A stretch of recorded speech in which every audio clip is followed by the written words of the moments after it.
last met in September.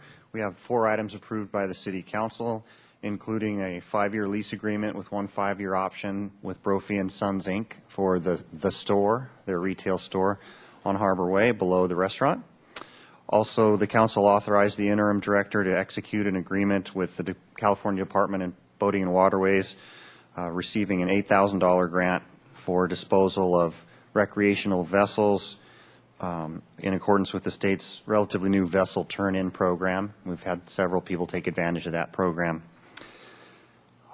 Council also approved a 4-year service agreement with Echo Wireless for the wireless internet service in the harbor area. I'm happy to report that since the approval of that agreement, Echo has received 75 subscriptions to the service, including 3 year-long subscriptions. So they're happy, and the boaters are taking advantage of this new amenity. Also, Council found it in the city's best interest to waive the formal bid process as authorized by the municipal code, and authorized the General Services Manager to issue a purchase order to Digital Payment Technologies as a sole source vendor, providing the city with 8 more self-pay Luke parking stations from Digital Payment Technologies. So we have 8 more machines on order, which we'll be installing in the Garden Street and Palm Park parking lot this fiscal year. And as far as tentative agenda items for next month, we have a lease agreement with Old Wharf Trading Company on Stearns Wharf, also Topside, and a lease agreement with Sushi Go-Go in the harbor. And that concludes the director's report. I'd be happy to answer any questions. Thank you, Mr. Reedman. Are there any questions, any comments? I have one question. Is the $8,000 what we got last year? And Madam Chair, it was $8,500 last year and $8,000 this year. They're doing they're making an effort at the state level to parse that out in very equal increments among the applying agencies. It's getting to be a more popular program. okay, thank you very much. And the next item is the Business Services Report. Mr. Reedman, or? Madam Chair, Commissioners, the Department is currently offering advertising space for lease at 132B Harbor Way. Those are the offices directly behind the Waterfront Department offices on the 2nd floor of the Chandlery building. It's about 734 square feet all told, 5 offices. They're very small, adjoined along a hallway. We leased these offices to the Chandlery about 5 years ago, and they needed most of them, but not all of them, so we wrote in a sublease provision into this lease, which was pretty unusual, almost unheard of in waterfront leases. And over time, the Chandlery found that their needs for administrative offices declined sharply. So during the ensuing 5 years, they've subleased all of the space out to subtenants. So that's not exactly where we wanted to end up. So we notified the Chandlery and the primary subtenant, Harborview Realty and Investments, that will not be renewing the lease, and we were going to put this out for an RFP and look at what else is out there, look for something ocean-related. We kicked off that RFP process in late September. It's currently being advertised in the Daily Sound, online and in print, online in the Santa Barbara Independent, and online on Craigslist. A sign prominently featured on the building during the Harbor Festival. And it will go out in the November Harbor and Tenant billing statements as well, a flyer. And we're working on getting a flyer into the city's water and trash billing as well. We really want to try and take advantage of what we can do there. Also, City Channel 18, City TV Channel 18, we have an ad on there. Just something that they provide free of charge for us. That's about it on that. For the RFP, again, in selecting a possible tenant for the space, priority will be given to an ocean-related use as articulated in the Harbor Master Plan and the zoning ordinance. Moving on to the former Minnow Cafe, closed its doors immediately following the Harbor Festival. That was their last day. As you know, Brophy and Sons acquired that lease last January, and they've operated as the Minnow Cafe since that time, and they're now closing for their remodel. They're in the permitting and approval process. They're not complete with that process yet. They've been through the Architectural Board of Review and gotten approvals on remodeling the facade of the building, the front of the building, but they're working at this point with Environmental Health Services on the interior layout and equipment that will be required and so forth. And after EHS signs off then it goes to building and safety for a building permit. The store, it's kind of hard to tell from the rendering in your packet, but they're going to open up that front area into the adjoining old fish market space. So the minnow, well, it's not going to be the minnow anymore, but it'll have 22 feet of street frontage now. And so they're going to open up a small interior dining area. From the drawings, it looks like it'll be 5 bar stool style seats inside to hopefully help them on those really marginal days where it's very foggy or drizzly or something. So it looks like a good plan if they can pull it off. The new restaurant will be known as Ty's Cafe. They plan on opening in March or so. In the meantime, Brophy's is serving their breakfast sandwiches and breakfast burritos, coffee and orange juice out of the downstairs clam bar space in the mornings. So there's still some offerings, some breakfast type opportunities for the regulars down at the harbor. It's just around the corner underneath Brophy's in their clam bar right now. And so with that, I'll conclude the report and be happy to answer any questions. Thank you. Any questions, any comments? No? Again, I have one question. Will they still have the outside seating and that the Minnow has had? Chair Kramer, they will. I've been talking with John Bennett about that, and he wants to. We've been discussing replacing the octagonal tables with a rectangular bench-style table of the recycled plastic material. John believes that if one person sits at the octagonal table, it has a tendency that probably nobody will join them just due to the configuration of the table, but he believes that if 1 or 2 people take the bench-style seating, that another 1 or 2 might also join them at that table, so they might get a little more efficiency out of a rectangular table. So yeah, they'll continue. And that rendering in the packet also shows, I believe they'll have 5 bar stools inside the space and 5 bar stools outside the space. And one thing I was curious about, who's Ty, and why is it called Ty's Place? I neglected to, it's a relative of the family, someone's nephew or something like that, but I forgot to clarify exactly who that is. But it's the Bennett, it's a whole family operation. There's been some curiosity whether it referred to the beanie bags, Ty Warner. No, it does not refer to that. Okay. That I know. All right. Thank you very much. Thank you. Okay, on to the next, the Facilities Management Report. Mr. Trapert. Good evening, Madam Chair and Commissioners. Marina 1 is our largest marina in Santa Barbara Harbor with 596 slips. The majority of it, A through P fingers, were constructed in 1975, and there was an expansion in 1998. The docks that were constructed in 1975 have experienced quite a bit of damage, and they are incrementally being replaced through a 10-phase project, which we started a couple of years ago with Phase 1. Phase 1 was completed in 2009, new utilities and electrical service all the way back behind the offices for approximately $2,145,000. We completed O&P fingers last year for $1,770,000, excuse me, as part of a bid package that included Phase 2, 3, and 4 that was won by Bellingham Marine Industries for about $4.2 million. And Phase 3, Enfinger, is currently under construction.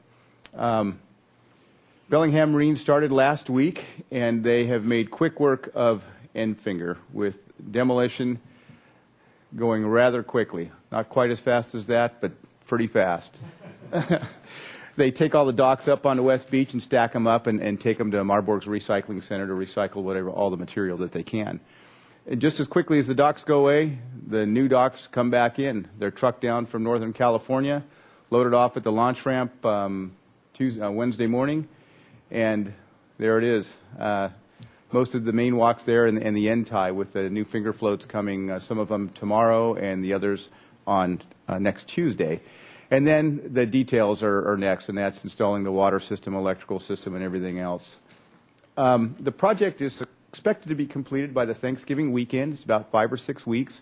We've displaced all the vessels within the harbor and other locations. There's 49 vessels, so it's really taken up almost all our transient berthing available. So there's not a whole lot of room in the harbor for the next couple of weeks.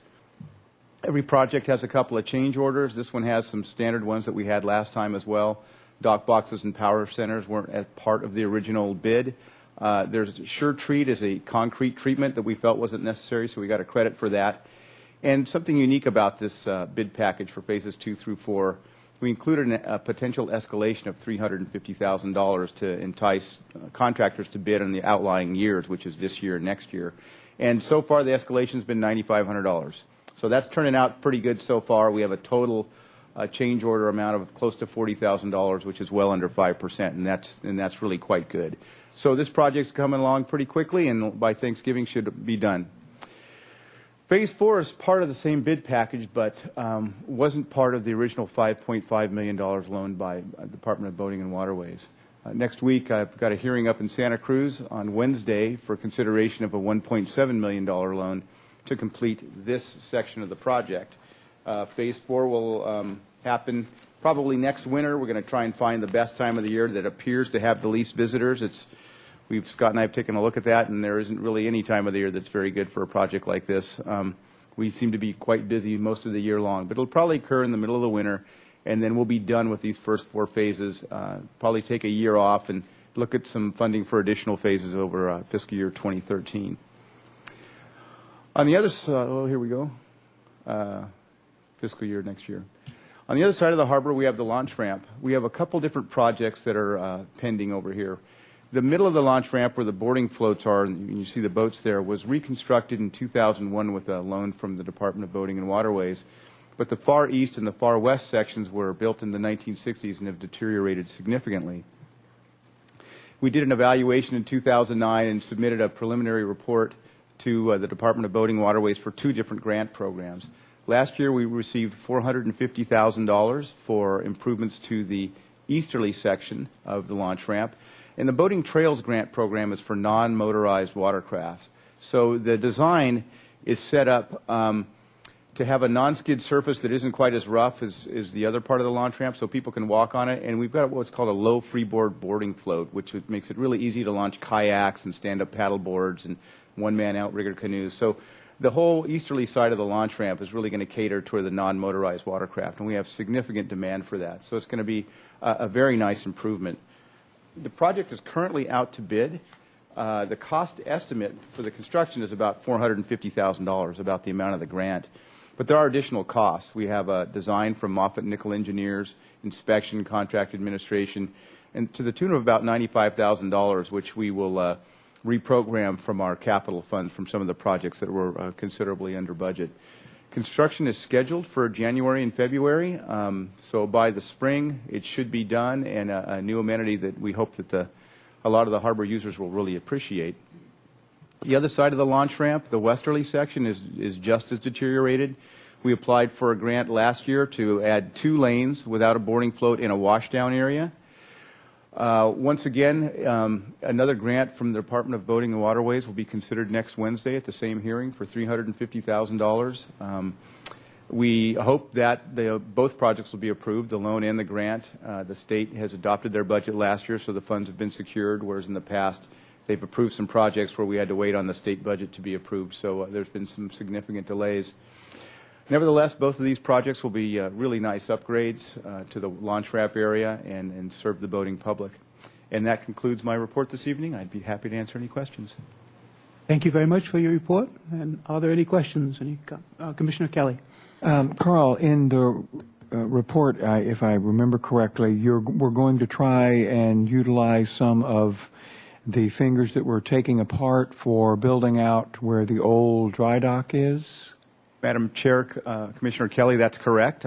Sorry, I neglected to mention that. FDock is where the dry dock was, and part of the overall plan in Phase 7 is to add 8 slips there. It's been approved. We don't have the funding for it. It's kind of out there a few years out. But it's possible that we could take some of the M finger, which are 40-foot slips, and modify those and put in some new piles and build those docks out so we can put those to use right away. We've put in a request with Boating and Waterways for $100,000 to do that. It's mostly for new piles, and then using the old docks doesn't cost much other than labor. So that's going to be considered at the same time as the $1.7 million loan. Okay, thank you so much. Are there any other, Commissioner Sloan? Where does the money for Department of Boating and Waterways come from? Is that from gas tax or registration fees or general fund? Do you know where they get funded from? Commissioner Sloan, it's from the Harbors and Watercraft Revolving Fund. It's boat gas tax, and it's also boat vehicle fees. And it's a revolving fund, so it's loan paybacks as well. So it's in some respects self-sustaining. They've loaned out probably well over $100 million over the years. Any other questions? Commissioner Spicer? And another follow-up on the Department of Boating and Waterway. So we're getting loans and applying for grants as well? Commissioner Spicer, that's correct. We'll be up to $7.2 million in loans and $800,000 in grants for the launch ramp. Thanks. Thank you very much for your report. The next is the Harbor Operations Manager report. Mr. Conlon. Good evening, Madam Chair and Commissioners. Well, quick Harbor Festival recap. We were blessed with Chamber of Commerce weather this year. It absolutely couldn't have been better. And as a result, and I think as a result of the fine festival we put on, we had 14,000 people visit us on October 8th for the Harbor Festival. This year we actually know how many people came because volunteers were out at the two main pinch points into the festival, one coming in Harbor Way and one over by the Breakwater Wall in front of the Breakwater Restaurant, and they clicked them off. And so we came up just short of 14,000 people. And it was a beautiful day, a glorious day. There was a galaxy of seafood as expected, corn, anchored by our albacore barbecue and lobster and crab boiling area. And excuse me. But what's really neat is in the last couple of years is that we're beginning to branch out more. There are more seafood opportunities at the Harbor Festival, everything from paella to clam chowder to uni to, what have you. And so that's helped sort of amortize, for lack of a better word, the amount of pressure on the main area, which in the first few years got really quite congested with people. So it's really pretty evenly spread now. We had all the arts and crafts, the events. The arts and crafts people were very happy with the way it went, and we had the agency folks out on the city pier, and I checked in with them several times, and they were all having a great time. So if you like seafood, if you like anything maritime, make sure you mark your calendars for next year, October 13th, 2012, and we will look for you then. But all in all, it was a terrific event. We couldn't have been happier. Cruise ship visits, we had a visit in September and a visit in October, and they both went very well, blessed by the exact same kind of weather. Somebody's looking after us here. And this was the Sapphire Princess. It's one of the Princess Line ships that we've had a relationship with for many years. And they brought some 1,800 passengers and 500 crew into our city. And by the end of the day, they were gone. And from every aspect that we can tell, speaking with the hospitality folks, who have really developed a great relationship, sort of a triangle, the hospitality folks, the waterfront department, and the cruise lines. Over the years now, we've developed a pretty seamless partnership for these cruise ship visits. We have two more coming this year, one later this month and one in December. The total will be about 8 for this year, and I think we have about that many or a few more scheduled for next year.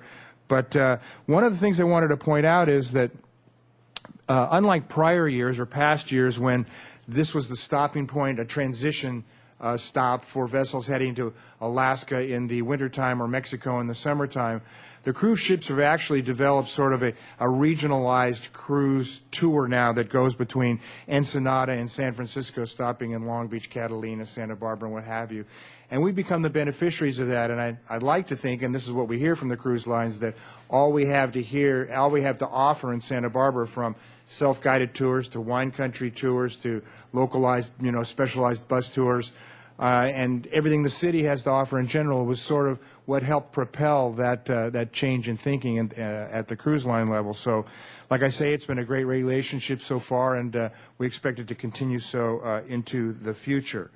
The ships visiting later this year, just as a side note, will be smaller than the Sapphire Princess. These will be from the Crystal Line. They carry about 700 passengers, 750 passengers, and they're a little bit really focused on upscale treatment for the passengers. The crew to passenger level is a lot higher, a lot more crew per passenger, or inverted, a lot fewer passengers per crew. We have a good relationship with them. It's just budding, and we're still in the development stages, but I expect that to all go very well.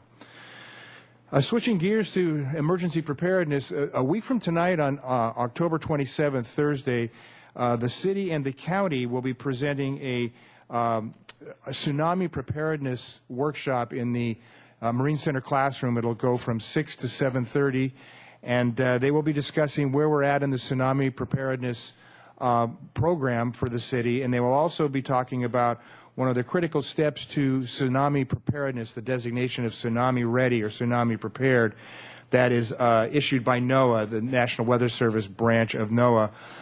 This is one of the final steps, and that is the placement of signs, tsunami signs for the public.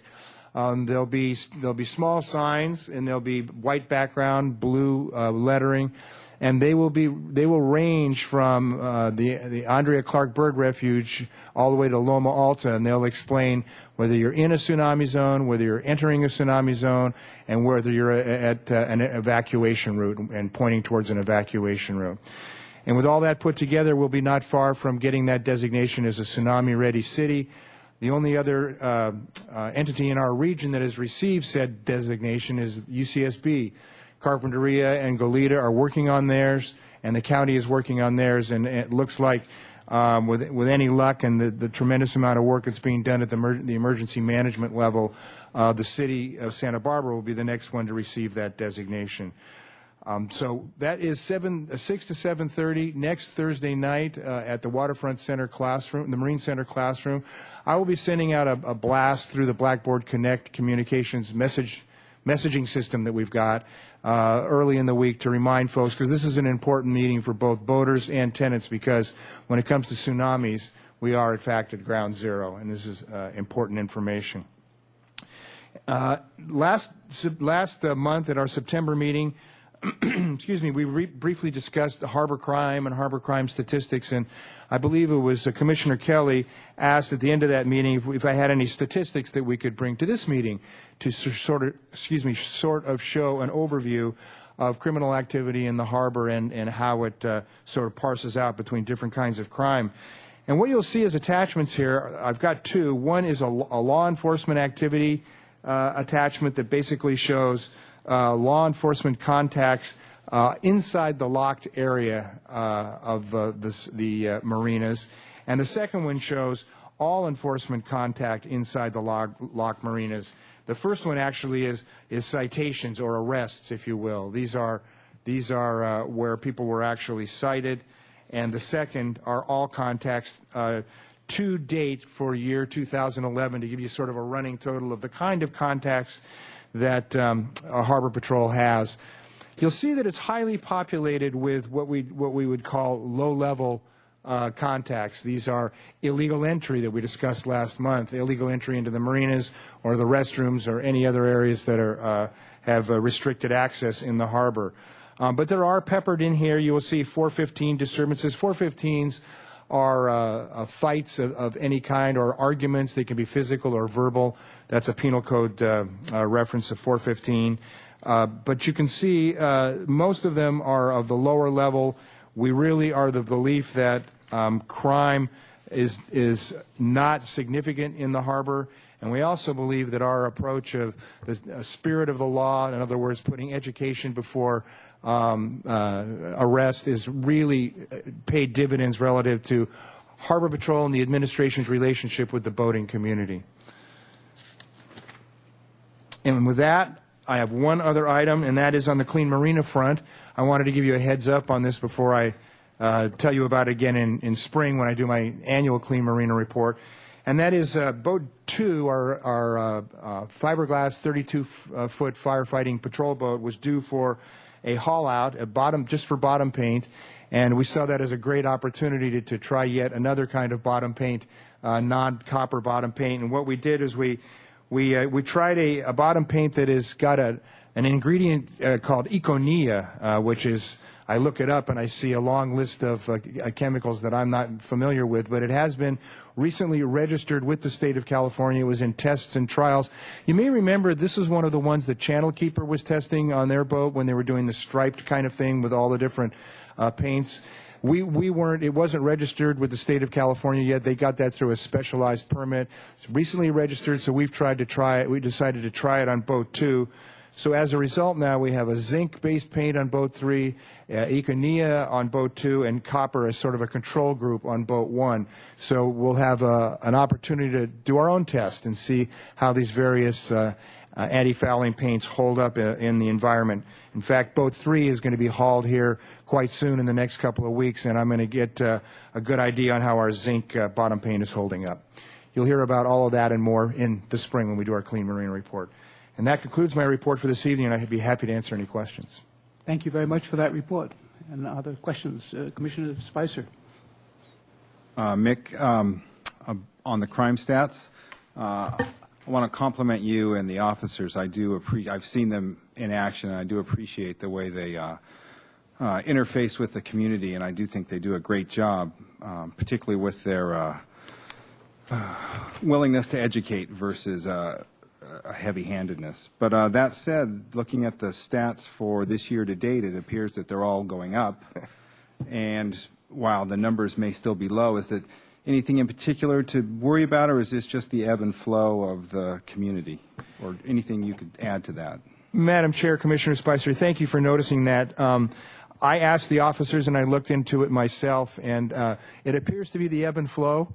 You know, we're really focusing on foot patrols. It could be, to a degree, not entirely, a function of us really making an effort to get out there in the marinas and not default to vessel or motor patrols. But in general, I think the overall answer is it's part of the ebb and flow. I see, you know, we had 82 in 2002. Whatever caused that, I think is probably along the same lines. But if there turns out to be some trend that I'm not aware of and I learn of, I will certainly report it to this commission. Commissioner Kelly. Yes, Mick, one other question. When I was looking over the detail of the security law enforcement activity inside, I noticed a lot of 1N and 1L as locations for where the activity takes place. And I'm wondering if it was a particular group or individual at those locations over and over and over again that was, you know, like the bad apple in the barrel. Madam Chair, Commissioner Kelly, I can't say for certain that it was, you know, a bad apple syndrome, if you will, though we have had repeated entries from similar individuals who like to party. I mean, it's just about that simple, like to jump the gate and go party with their buddies who do have a boat. That being said, sometimes there are sort of hot spots, if you will, that, quite frankly, oftentimes are a function of our available visitor slips. And we will get a clutch of individuals on boats who will come in and occupy visitor slips. And this isn't to paint, you know, our visitors with any kind of a, you know, tarnish their reputation in the harbor. But sometimes we have visitors who like to come into a harbor and party. And it's, excuse me, it's really not much more than that.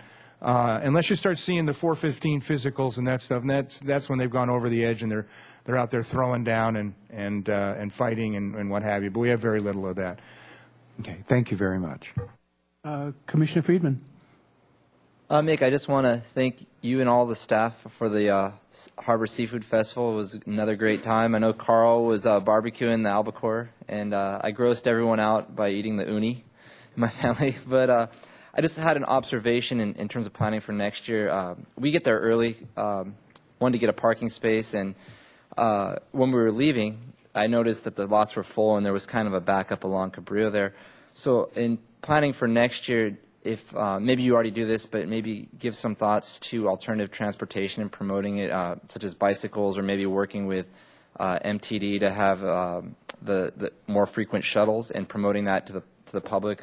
I know at Earth Day it's the same type of thing where it's grown over the years, and now they're really they have the great bicycle valet and all that. So if there's anything we can do to get at least locals on bikes or shuttles, that would be great. Thanks. Mr. Chair, Commissioner Friedman, that's a great idea, quite frankly, and we need to pay attention to that, and we will turn our attention to that and see what we can do. There are a lot of alternatives there, and we will look into it. Commissioner Kelly. Excuse me, one other thing. I had made the note and I forgot to ask. In the bottom paint experiment, I was reading in one of the trade journals that there is a new, I don't know if it's new, you could maybe help me, maybe it's old. It is a copper-infused epoxy where there is no leaching going on. And is that something that would be viable in our harbor or not allowed? It would certainly, if it's registered with the state of California, it would be allowed, okay? Because they're the arbiters. It's the Department of Pesticide Regulation that oversees that aspect of it. But now that you mention it, I think I read it in Latitude 38. But I've read about it as well, and mentally I put it in my lineup list for alternative paints to try, because we're trying, experimenting with certain paints, the zinc and the Econea and what have you, even if they prove to be great, and the tendency to be go, they work great, let's switch over to those. If there are other alternatives out there and being tested, we want to be in that queue. Okay, thank you so much, Mick. Commissioner Sloan. Yeah, Mick, just in looking at these crime statistics again, so you would attribute it to more a change in enforcement or increased enforcement that we're seeing the numbers go up? And if so, I would understand that for maybe illegal entry and possibly for disturbing the peace, but the theft numbers have gone up and some other things. And so, do you have any ideas on that?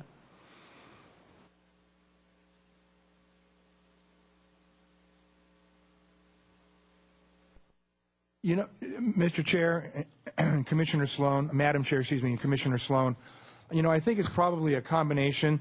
And this goes back to a question one of the commissioners asked, and might have been Commissioner Spicer. There is, and I'm reminded by the director, there has been this year one, you can call it an anomaly overall, but there has been one individual who's been contacted many, many times for poor behavior.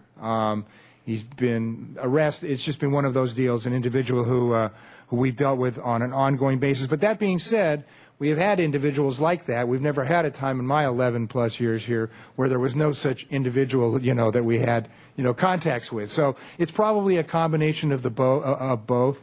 But I'm glad I was reminded of that. We have had one individual, and we have another individual we have other individuals year to year who you'll see several entries that are a function of one person.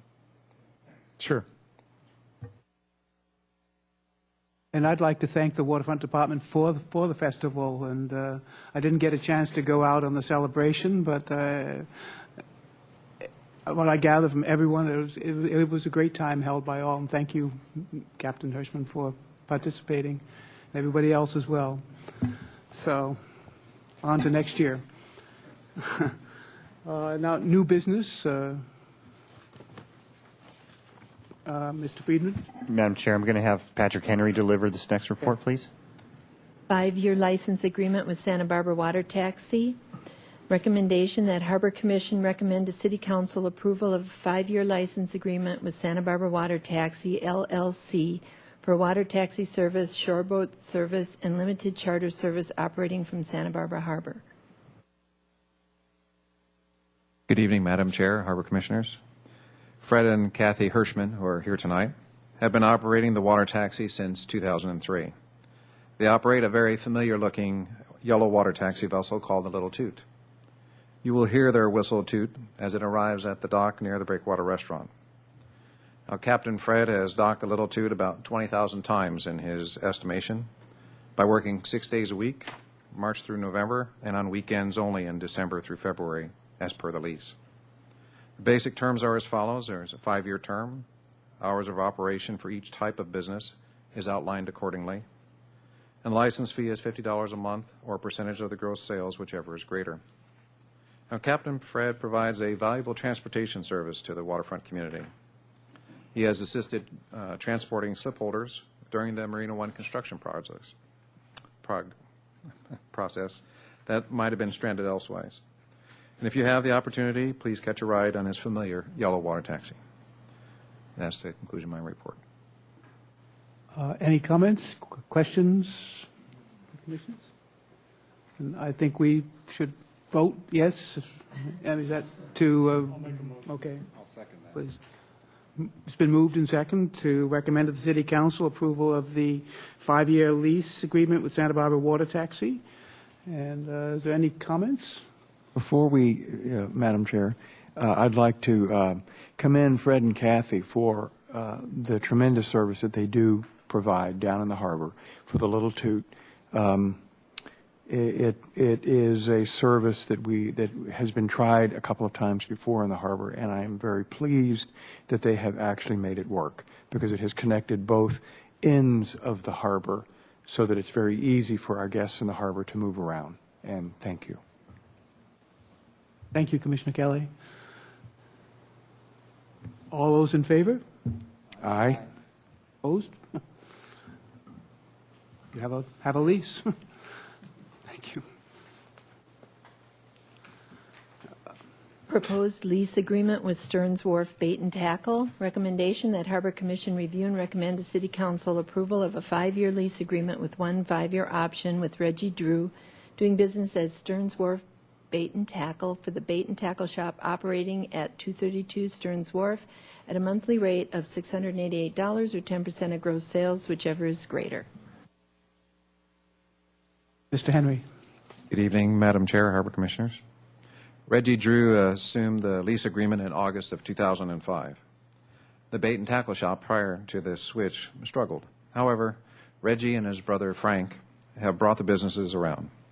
Frank's love of fishing began when he was 12 years old, and after 35 years, he has gotten the hang of it. Frank is there 7 days a week, ready to help you get started. Now, if you want to buy or rent a rod and reel, stop in and see Frank. If you want to find out what's biting today or what bait to use, see Frank. And if for some reason you miss all the signs on the wharf that say, don't feed the birds, and you do, Frank will let you know, don't feed the birds. So the term is 5-year term with one 5-year option. The rent is as stated, and all other terms of the lease remain unchanged. The tackle shop is an important amenity for the wharf, and it does provide a recreational opportunity for both residents and visitors. And that concludes my report. Any comments, commissioners? I have one. I think he's done an absolutely outstanding job. I've known some of the other operators of that bait and tackle shop, and he's just, the service is superb, both to the anglers and to the young people there, and to the bird freaks such as myself. So it's really appreciated. And thanks for the Waterfront Department working with him. We have a motion to approve? Oh, sorry. Yeah, my only comment is that I think this is a great idea to extend this, because this is a kind of an important business, in my view, down there, because we have a lot of the other tourist-related businesses, the restaurants and the shops and things like this. But this is one that we've seen the whole fishing and bait and tackle just continue to shrink and be replaced by other businesses, not only in the harbor but in Santa Barbara in general. So I think just as a matter of principle, having a bait and tackle shop somewhere in the harbor on the wharf is a good thing. And it's always great to see kids down there fishing off the wharf. I mean, that's the greatest thing in the world. So I just want to... Madam Chair, Commissioner Sloan, if I might add to that, I agree with your opinion entirely. It's really the last ocean-related business out on Stearns Wharf, and it's important that we preserve it. And as Patrick mentioned, some of the prior operators didn't promote it in the way that Frank does, and he really goes out and he goes to all the garage sales and swap meets and gets used gear and fixes it up, and so he's got quite a selection of stuff out there, and also the rental rods. He really keeps it going, puts a lot of effort into it, and gets more than his fair share of fishing as well. The motion to I'll make a motion. moved in second, and to review and recommend to the City Council approval of a 5-year lease agreement with one 5-year option with Reggie Drew, doing business at Stearns Wharf Bait and Tackle for the Bait and Tackle Shop operating at 232 Stearns Wharf. And can we vote? All in favor? Aye. Any opposed? It passes. Commission and staff communications. Chair Kramer, staff does not have any tonight. Does the commission have anything to say? I guess not, so I guess we have a motion to adjourn. I'll second that. Moved and seconded. All in favor? Aye. It's over.